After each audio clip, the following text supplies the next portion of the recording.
हिंदुस्तान अखबार मंगलवार 28 जुलाई 2026। विभूति नारायण राय का लेख है, जैन जी की भाषा में छिपे भाव समझिए।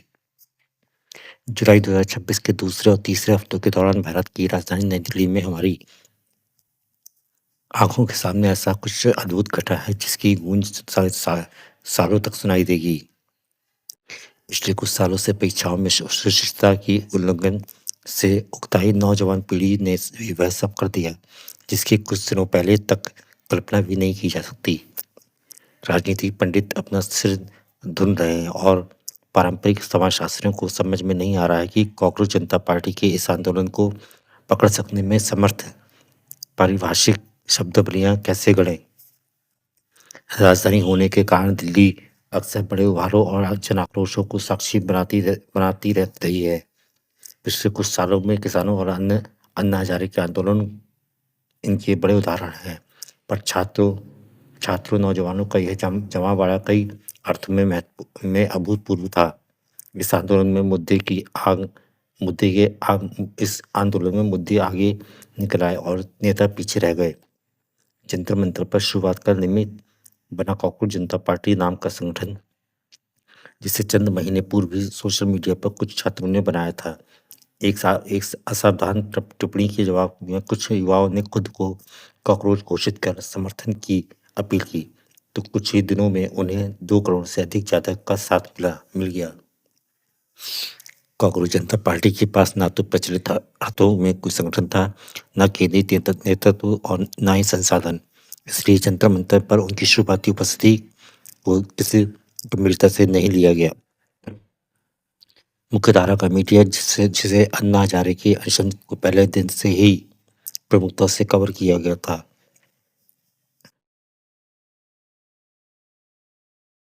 इस बार शुरू में संशय में दिखा तो यह सोशल मीडिया था जिसने इसे धार दी।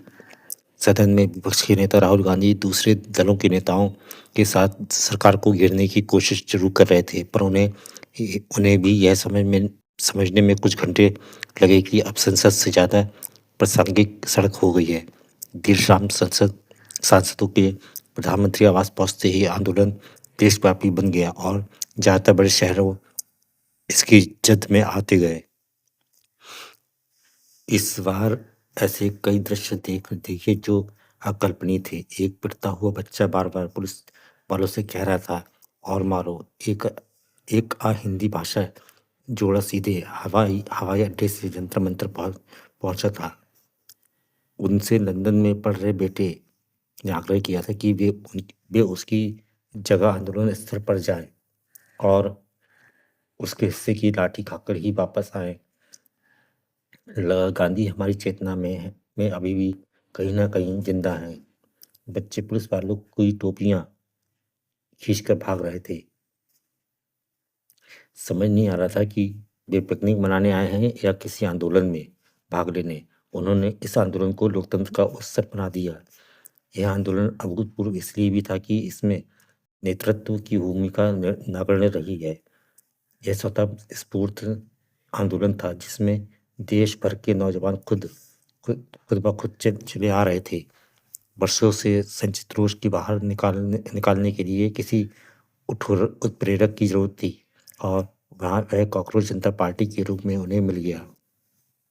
कॉकरोच जनता पार्टी के नेतृत्व के अंत विरोधियों ने प्रदर्शनकारियों के मनोबल पर कोई प्रभाव नहीं डाला। जंतर मंतर पर एकत्रित नौजवानों ने पूरी तरह से उनको नज़रअंदाज कर दिया। मेरा मानना है कि जिस तरह इन आंदोलनकारियों ने मुख्य विपक्षी दलों को संसद से निकालकर सड़क पर आने को मजबूर कर दिया था, उसी तरह उन्होंने सोनम वांगचुक के जाने के बाद कॉकरोच जनता पार्टी के नेतृत्व को भी धर्मेंद्र प्रधान के इस्तीफे तक मैदान नहीं छोड़ने दिया। यह आंदोलन जैन जी का था, इसलिए इसकी भाषा भी बदली नजर आ रही थी। पारंपरिक नारों की जगह मीम्स, कैरिकेचर और स्लैंग्स ने ले ली। सबसे मजेदार तो यह था कि प्रधानमंत्री नरेंद्र मोदी ने उन्हें संबोधित करने के लिए आधी रात को सेल्फी वीडियो डाला और अपने बिच्छर परिचित संबोधन मित्रों की जगह फ्रेंड्स से इसकी शुरुआत की। उन्होंने जैन जी की उसी की भाषा में संबोधित करने की कोशिश की, पर शायद देर हो चुकी थी। आंदोलन की भाषा में आवेग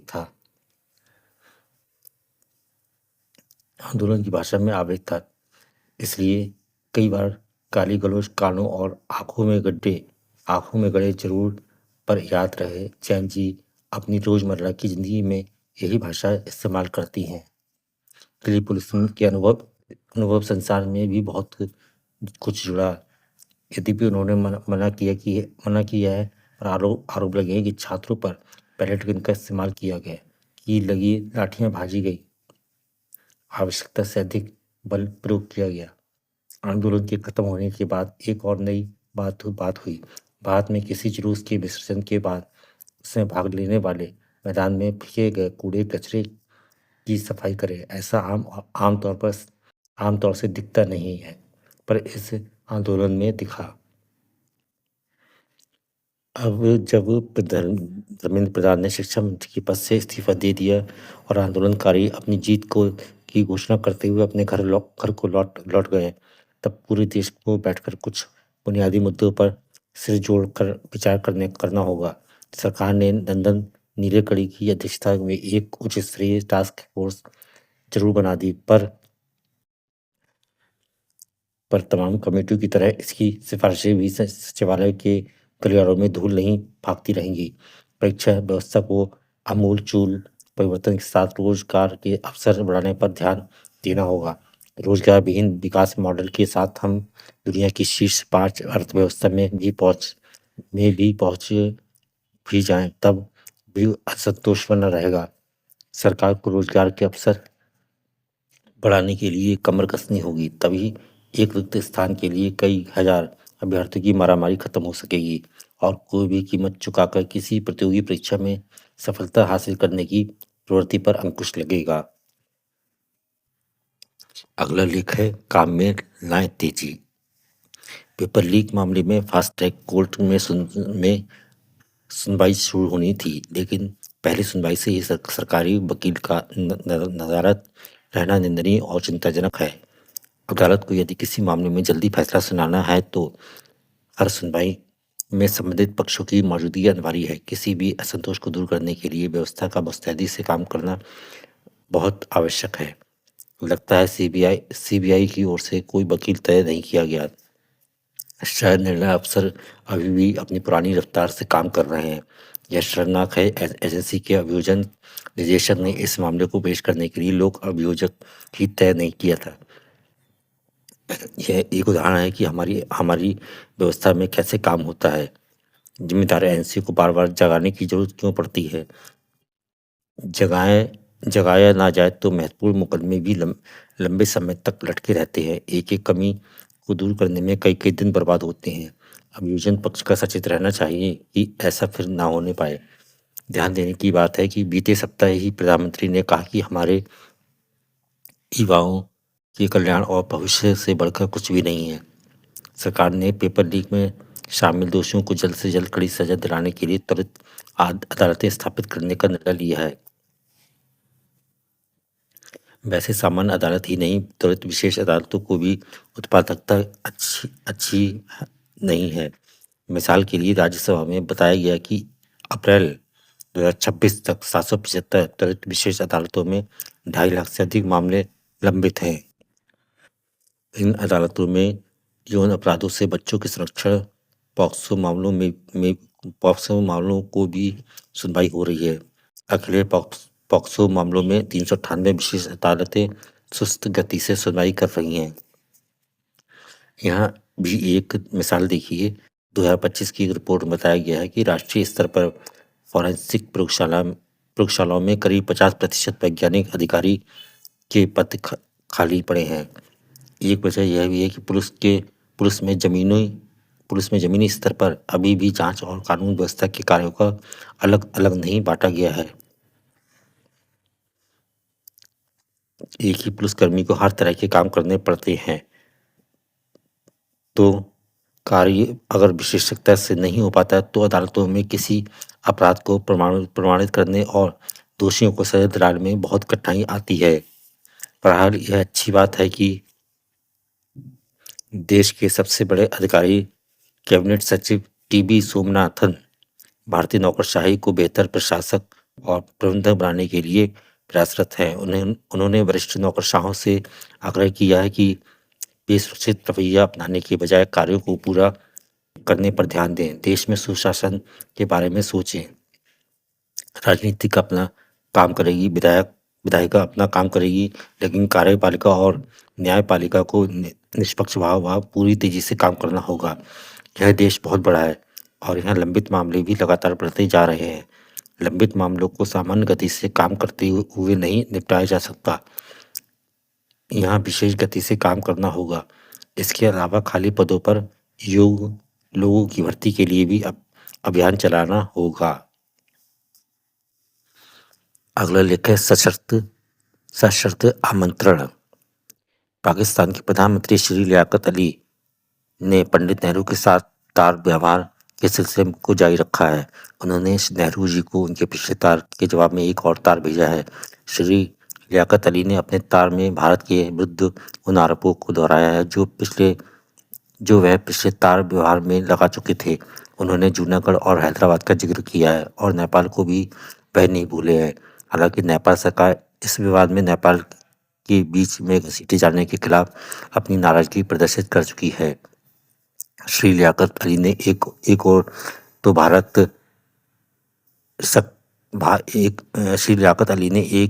तो भारत शक्ति कम नहीं हुई है बल्कि बड़ी है। प्रधानमंत्री को अपना तार रवाना किया और दूसरी ओर तुरंत ही उसका मजमून समाचार पत्रों को प्रकाशनार्थ दे दिया। इसका एक ही अर्थ निकाला जा सकता है कि उनका उद्देश्य भारत विरोधी वातावरण की रचना करना है। श्री लियाकत अली ने अपने ताज़ा तार में आरोपों के अलावा शांति की चर्चा भी की है।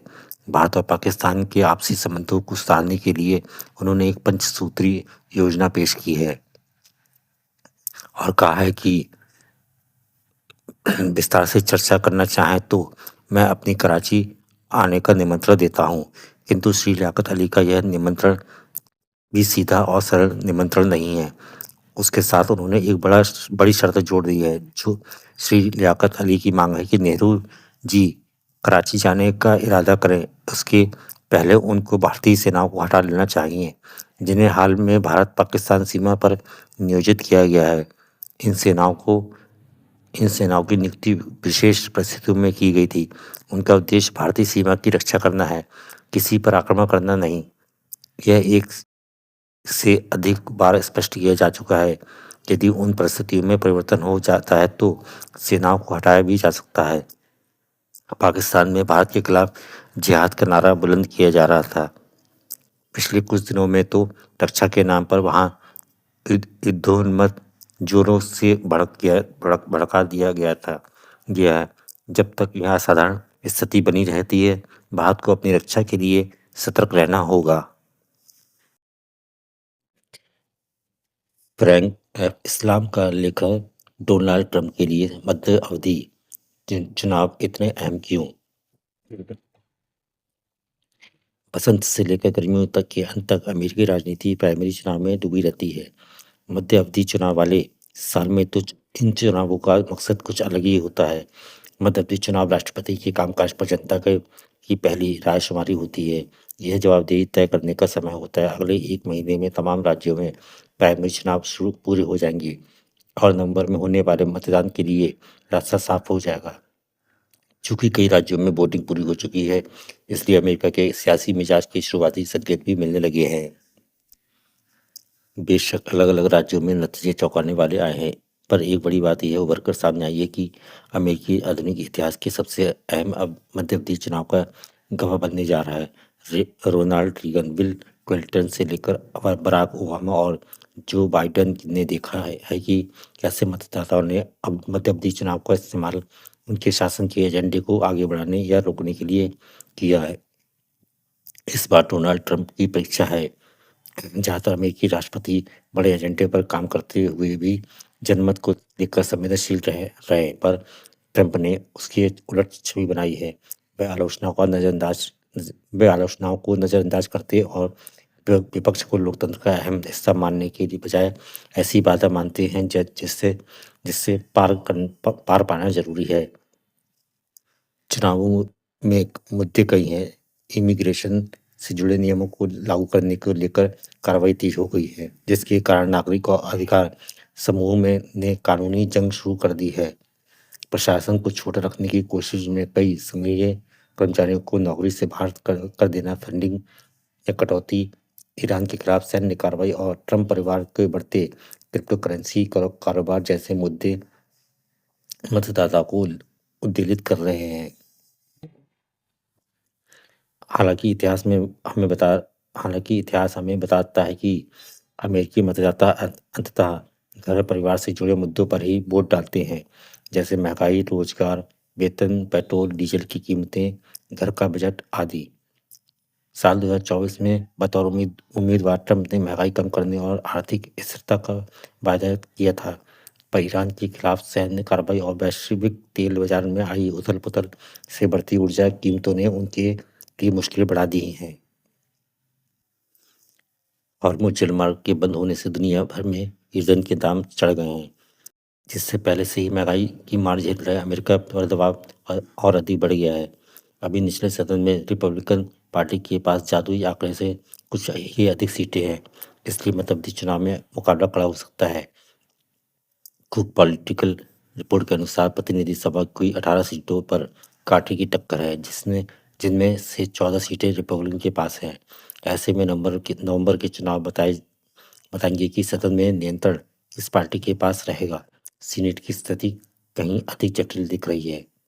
साथ ही उन्हें कोटे के मुकाबले वाले राज्यों में भी अपनी स्थिति मजबूत करनी होगी।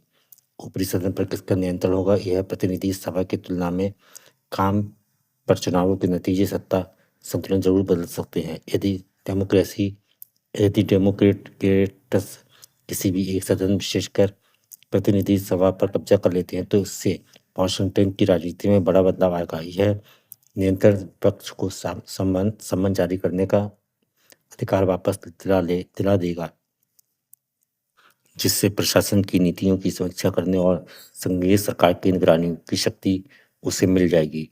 यही कारण है कि आने वाले चुनावों में सिर्फ यह तय नहीं होगा कि कांग्रेस पर किस पार्टी का नियंत्रण रहेगा, बल्कि इसका भी पता चलेगा कि मतदाता राष्ट्रपति को अपने एजेंडा पर आगे बढ़ाने के लिए ज़्यादा छूट देना पसंद करेंगे।